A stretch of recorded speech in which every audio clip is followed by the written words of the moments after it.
All on a limited timetable this morning and wanted to reconvene. Again, we'll blame the snow. Don't attribute that to Chairman Garrett, but for having this extra meeting because we had kind of a partially attended meeting on the Snowzilla day.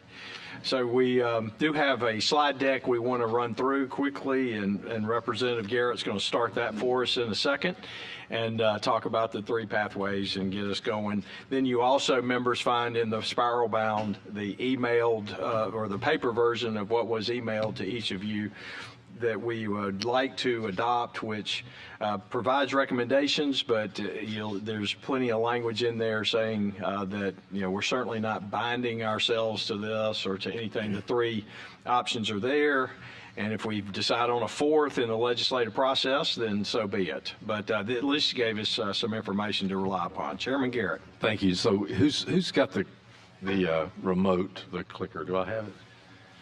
I see the remote walking in with a peach tie. Maybe. Nope. Here it comes in a black dress. Okay.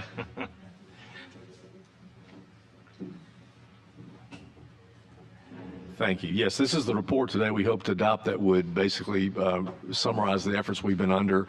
No decisions have been firmly made, but this will tell you kind of what we've kind of agreed to put into the report and kind of where we are. So let me just start here and say that the first thing is that we identified that there were three options that we have. One is that we could do nothing for student needs and keep our current formula, which has been in place for 30 years. So we would make no changes. That's option one.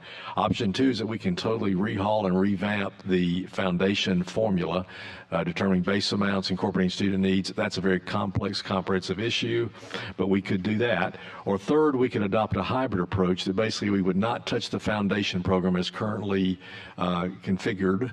We would, though, add a pot of money for student weights that we would add in addition to the foundation money. So every system would receive their foundation amount plus other money based upon weights. How this would look would be, for example, in option one, if we did nothing, then we would continue to just have the foundation program and not fund student needs specifically apart from individual line items that we're doing now, which are only 1% of our overall budget. So salaries, fringe benefits, classroom support, OCE, student growth, all that would be how we would fund education going forward.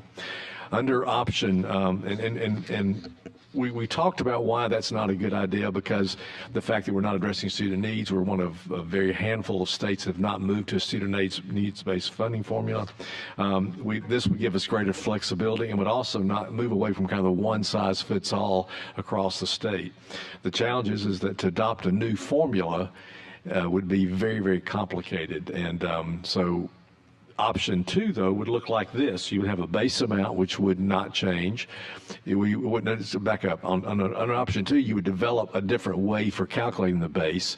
You would also add to what we fund a weight for charter schools, for ELL, for poverty, and for special needs. But this would be the way that would work. The problem is that's very complicated, and you get into revamping the foundation program. So option three, which is I think what we sort of most of the sense of the committee was, or that we felt like was where we were moving, was adopted a hybrid approach that would leave the foundation program alone, but we would add weights. And so this would look something like this. The foundation program would continue to be how it is today, but then we would add to that money that would be appropriated by the legislature based upon what we have as available and what we think are important, and apply weights for special needs, for poverty, for ELL, and for charter schools.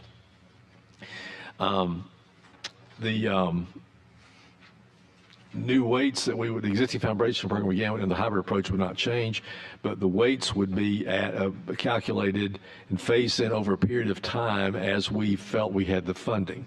So, for example, here would be an example. This is not a recommendation.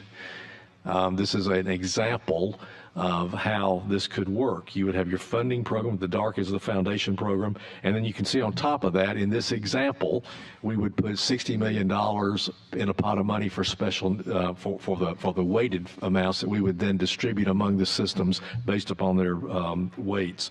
You could, in the next year, do $90 million on top of the foundation.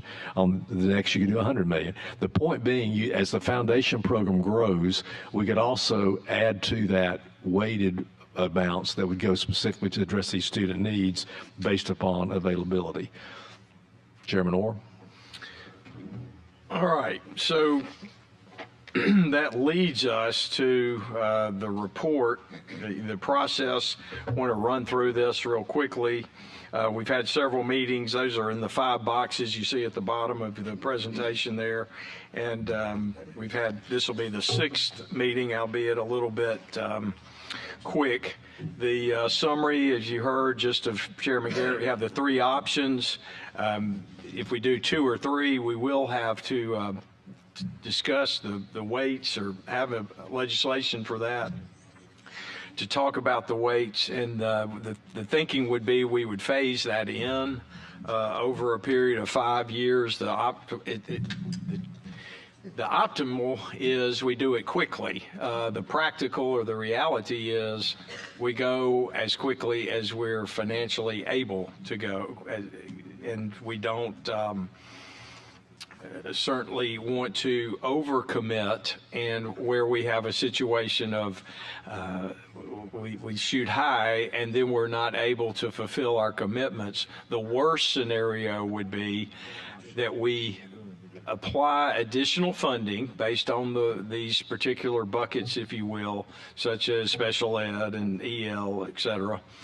And then we have to come back in a subsequent year and reduce those amounts because the finances of the education budget has changed, and we basically have to whipsaw our school systems across the state with taking money away in a subsequent fiscal year.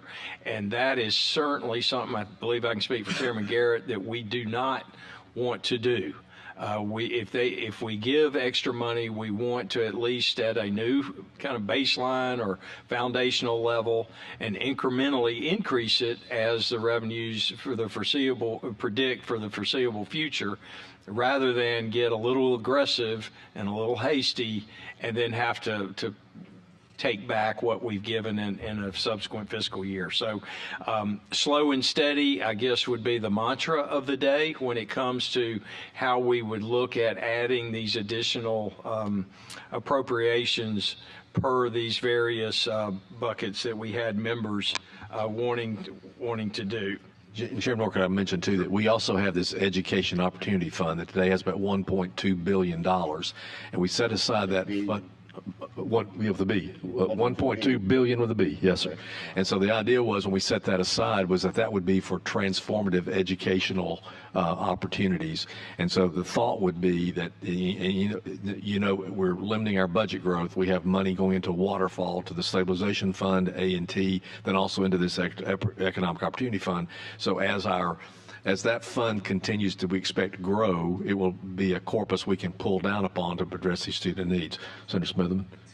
Now, is it appropriate now? I ain't know if y'all were through. Well, I'm going to plow through, and then, like I said, we know we're all going to be gaveling in here in a few minutes. So, you've got the recommendations. There, option 1, do nothing, we know that. Option 2 would be a totally new formula, and you see the smaller bullet points under that. That would be throwing out the foundation program and rebuilding with a new base. It could be as much as what we have today, but then funding would be more determined on the various weights and the identified student needs. Then option 3 is this hybrid that we've been discussing, and I've talked to members, that seems to be what they're most interested in. Again, if we adopt this report, our options are still open. We can go back to number 2, we can do number 3, we can do number 1, we can do any of them. We do, as I said earlier, we can do the 4th, which is to be determined. So if we do the weights on option, next slide. Thank you. If we do 2 or 3, we are going to have some kind of legislation as to the weights that we will be giving the various buckets that we've identified of areas of need, and take it from there. So that would be something that we would anticipate would travel with the budget. It would not be as difficult to implement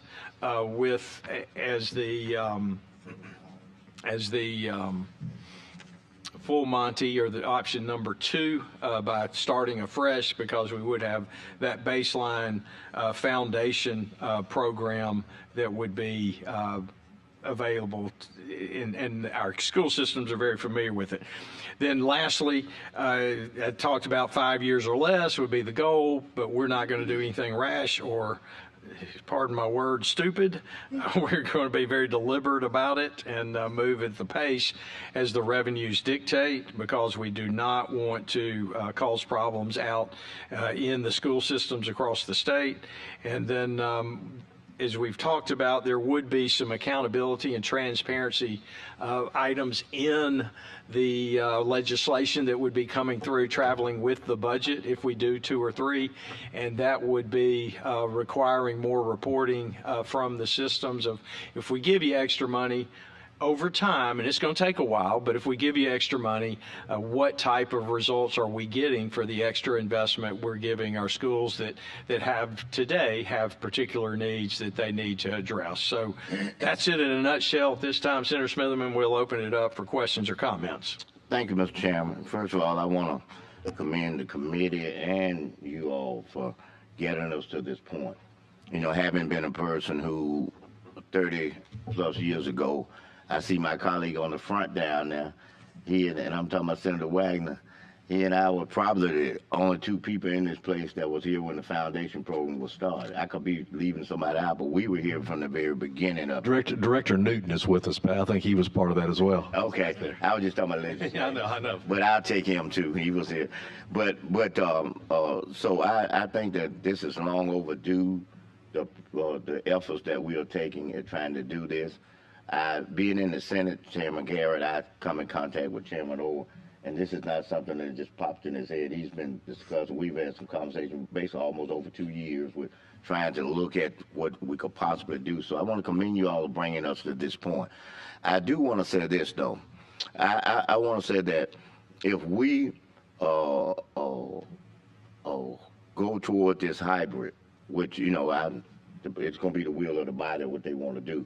If we go toward this hybrid, if we're going to be, and I'm not saying we're not, but if we're going to be serious about trying to bring the education level up to where it needs to be, especially for the people that we've got to give some additional assistance to, then it's going to be imperative that we provide a one-time boost for these failing schools to get them to a point to where what we are doing can begin to grab hold. It's just like being stuck in the mud. And if you don't have that plank in there where that tie can get on it, where you can start getting out, or that gravel, you just going to kind of stand there and spin in the mud. The only difference, you may not go as deep with what we are doing. We've got to do a one-time allocation to all 200 failing schools that we have in this state so that we can get back up to that point. So I want to put that out there for everybody to think about the fact. And I'm glad you told me, Chairman Garrett, what you said. I didn't know the exact figure or not, but I know that we have the capability on a one-time thing to provide that. You know, I hadn't been on these committees for 30 years not to know that what certain things, et cetera, et cetera. So we can do that, and we need to do that. And if anybody in here said, well, we do that, because I hear this all the time, well, you know, we don't want to pull money down. That's how we know that's going to work. All I would ask you to do is go across the street. Sit down with the governor, because that's what she did. She took, what was it, 15 million or 20 million, and she gave to those schools that were failing. And every one of them came off the failing list. I had 2 in my district, Center Street and Hayes. They came from failing all the way to the top. It didn't matter about the second language people. Center Street's got about 35% of it is a second language school. They came from there because they had the infusion of those resources to establish that platform and foundation. So I hope that we gravitate to what I'm saying. If we're serious about trying to, not just a formula and make it better, but we're serious about bringing those schools up from failing and not to failing. And the caveat I'm going to say is this. You know, some folks may not like it, but I apologize. If we can give money to charter schools we can give this money to bring these schools up. These are public schools. I ain't talking about no public charge. These are raw public schools. So I just want to say that. Thank you, Mr. Chairman. Any other comments or questions? Senator Hatcher. Yes, one is a question, and maybe you all have already responded to it. The systems that might be concerned about if we move towards the hybrid, those systems who may be concerned about the loss of funds.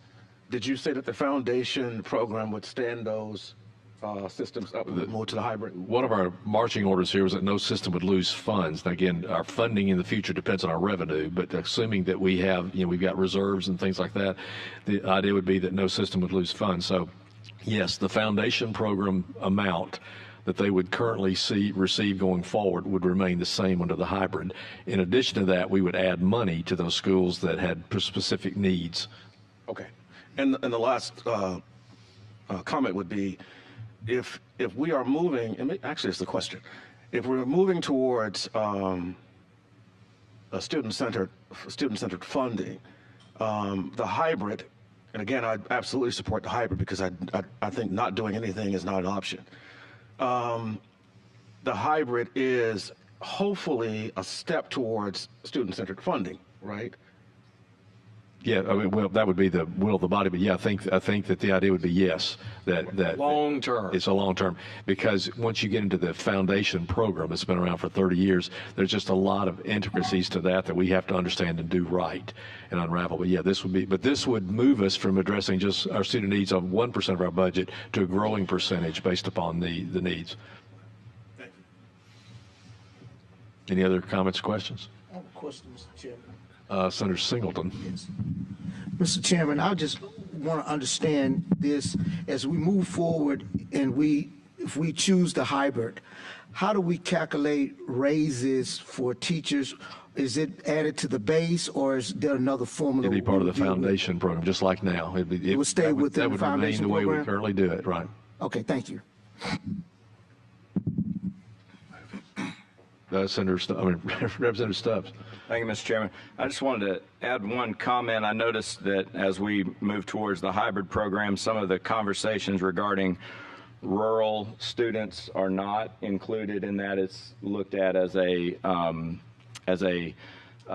district impact rather than a student impact. So I know that you discussed us continuing the conversations in the future, but I did want to add that if transportation is not part of the foundation program and not part of the hybrid approach, then I hope that we'll consider possibilities of assisting those schools that are trying to transport students to and from in long distances. Yeah, and as you know, Representative, we got that separate transportation line item that we can account for. The more we bust it up into more buckets, the less concentrated effort we can have on the buckets if we really see needs. You got folks here in the legislature that have pockets of high EL, high special ed, or high poverty.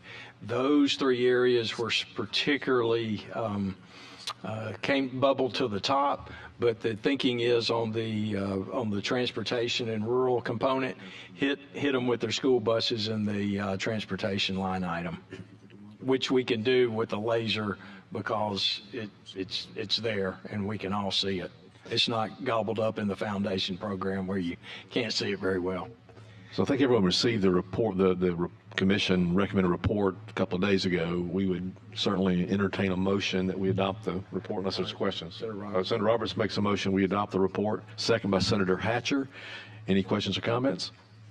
All in favor say aye. Aye. All opposed? Well, thank you very much. Thank you for your hard work here. Thank you, Thank you, Bellwether and members. A+. Thank you. Thank y'all. We're adjourned. Good job, Joe.